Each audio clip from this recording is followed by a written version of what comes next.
चीन इसे धड़ाधड़ मार्केट कर रहा है और इसका कमर्शियल इस्तेमाल पता है कब शुरू हुआ? 2011 में शुरू हुआ।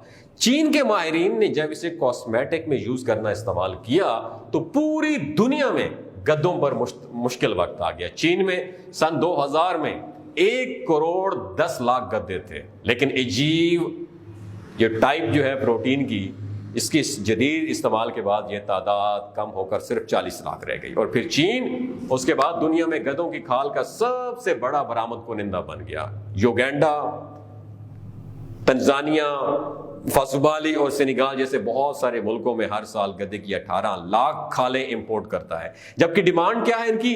1 करोड़ खालें हैं। यूं चीन को हर साल 82 लाख मजीद खालें चाहिए। हम चाइना के हमसाया हैं, चुनाचे हमारे गद्दे पिछले 10 सालों से चाइना की जद में हैं। पाकिस्तान में 2011 तक 1000 रुपए में गधे की खाल मिल जाती थी।